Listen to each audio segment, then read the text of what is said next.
नमस्कार दोस्तों, आप सुन रहे हैं सच्ची कहानी। दोस्तों, आज जो मैं आपको कहानी सुनाने जा रहा हूँ, ये मुझे मेरे फूफा जी ने सुनाया था। उस टाइम मेरा उम्र लगभग 16-17 साल का रहा होगा। दोस्तों, ये कोई कहानी नहीं, असल में एक ये हादसा है जो मेरे फूफा जी के साथ हुआ था। उस टाइम लगभग मेरे फूफा जी की उम्र 19-20 साल का रहा होगा। फूफा जी ने बताया था जो हादसा उनके साथ हुआ वो, और सुनने के बाद मैं डर से पेशाब करने भी बाहर नहीं निकला था। दोस्तों, मुझे यकीन है ये कहानी सुनने के बाद आप सबको बहुत अच्छा लगेगा और आप मेरे चैनल को सब्सक्राइब करके जाएंगे। दोस्तों, इस चैनल में जो भी कहानी आएंगे वो 100% सच्चा रहेगा।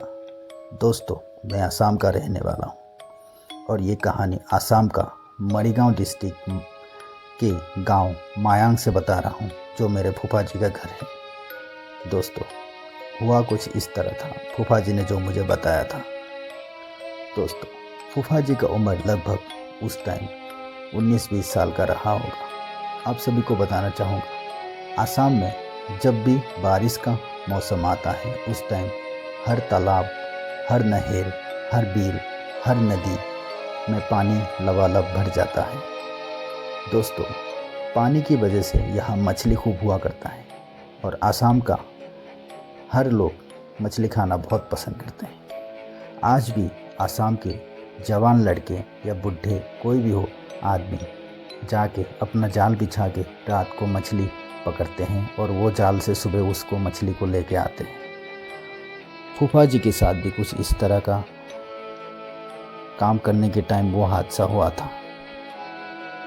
दोस्तों, फूफा जी और उसका दोस्त रोज जाल बिछाने के लिए अपने ही नज़दीक एक खेत में जाया करता था।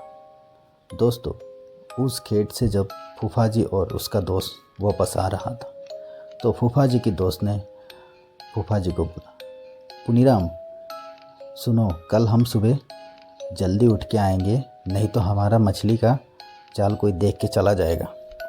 फूफा जी ने बोला, ठीक है, तू आके मुझे जगह देना और मैं तुम्हारे साथ चला जाऊंगा। जो बात उसके दोस्त ने उन्हें कहा था वो कहा था एक शमशान के पास वाले रास्ते में। शमशान के पास वाले रास्ते में जब ये बात कहा था, फूफा जी के साथ साथ इस बात को किसी और ने भी सुन लिया था।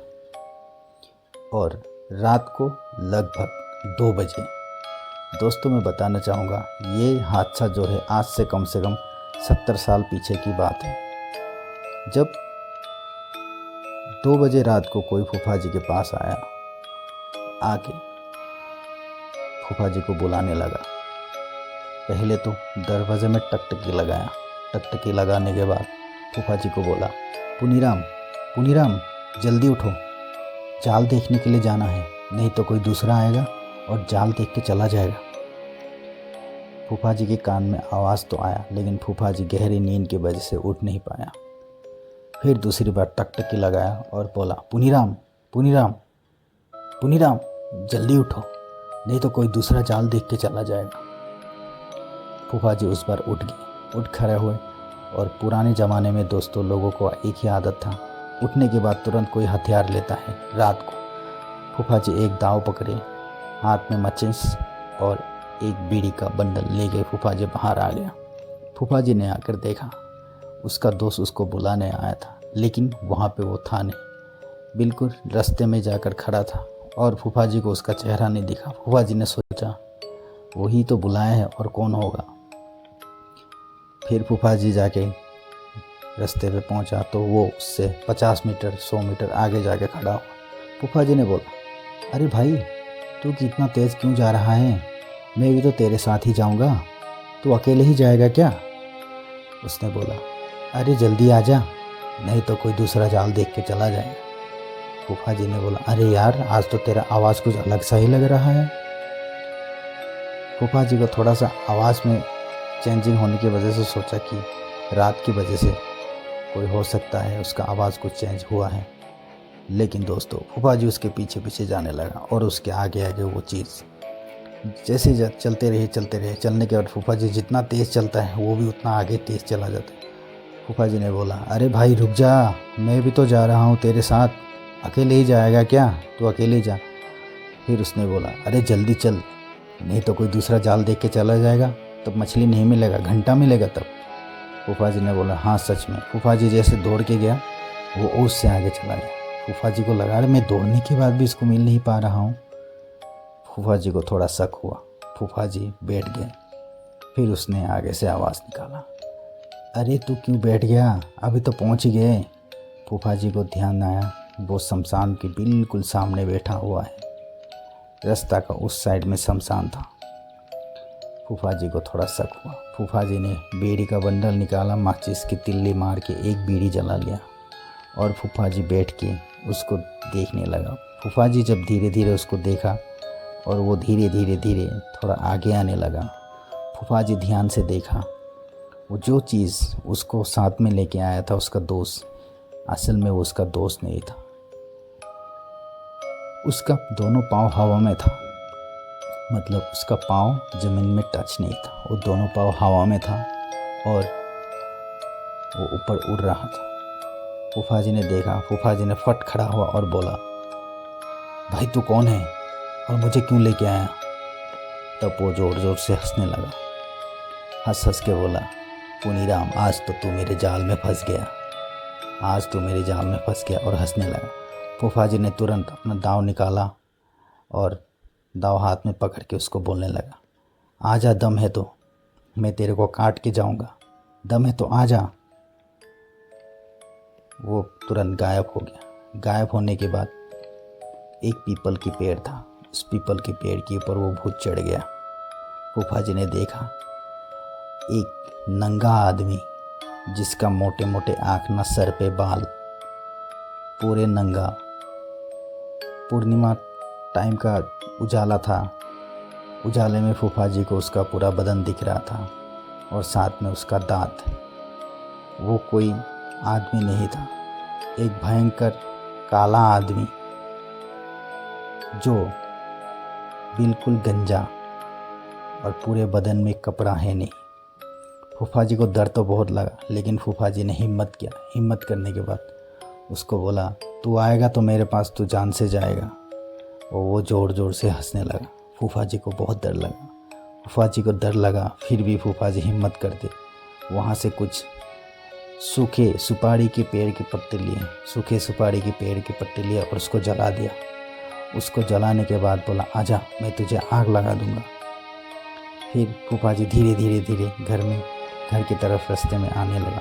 जैसे वो रास्ते आ रहा था, उस शैतान ने, मतलब उस पिशाच ने, एक बांस का पेड़ फूफा जी के सामने गिरा दिया। अगर फूफा जी उस बांस के पेड़ को पार करके जाएगा तो वो बांस के पेड़ को सीधा कर देना था और फूफा जी बिल्कुल आसमान में लटक जाना था।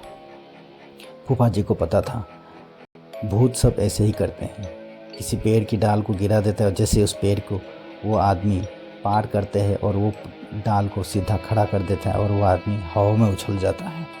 फूफा जी को याद था कि हाँ ऐसा होता है। फूफा जी ने दाव निकाला और सीधा उस बम्बू की बांस के पेड़ को काटने लगे। काट कर उसको 2 टुकड़े में आधा आधा कर दिया। फूफा जी फिर चलने लगा धीरे धीरे। फूफा जी रास्ते जा रहा था और साइड में पैरों के ऊपर से वो भूत जा रहा था, वो पिशाच पैरों के ऊपर से जा रहा था। फूफा जी को हंसते हंसते बोलते हुए जा रहा था, आज तो गया पुनीराम, आज तो फंस गया मेरे जाल में। फूफा जी बहुत हिम्मत वाला आदमी था, वो डरा नहीं। फूफा जी जैसे गए और जाके घर पहुंच गए। जैसे घर पहुंचने वाला था, सामने एक पीपल का पेड़। दोस्तों आज भी वो पीपल का पेड़ बहुत बड़ा पेड़ है। उस पेड़ को वो ज़ोर ज़ोर से हिलाने लगा और फूफा जी जाके घर में घुस गए और नींद तो आया नहीं फूफा जी को, लेकिन बिस्तर में वो लेट गए। फूफा जी ने इंतज़ार किया कि सुबह कब होगा और वो बिस्तर से उठेगा कब।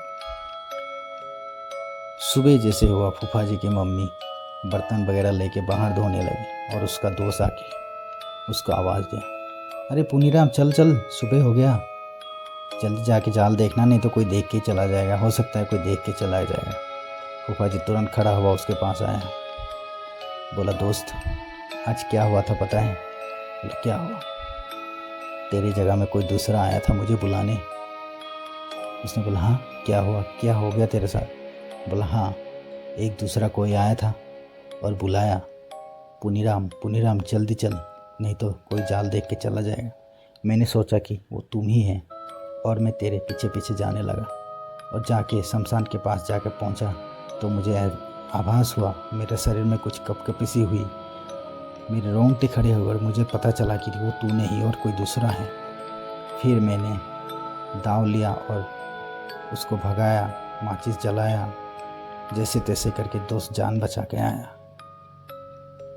उसके दोस्त ने बोला अरे वो तो पानी का पिशाच था, आज से कुछ दिन पहले उस साइड में एक आदमी को भी पकड़ा था और उसको पानी में डुबो दिया था, आज भी वो लुल्ला टाइप का हो गया है।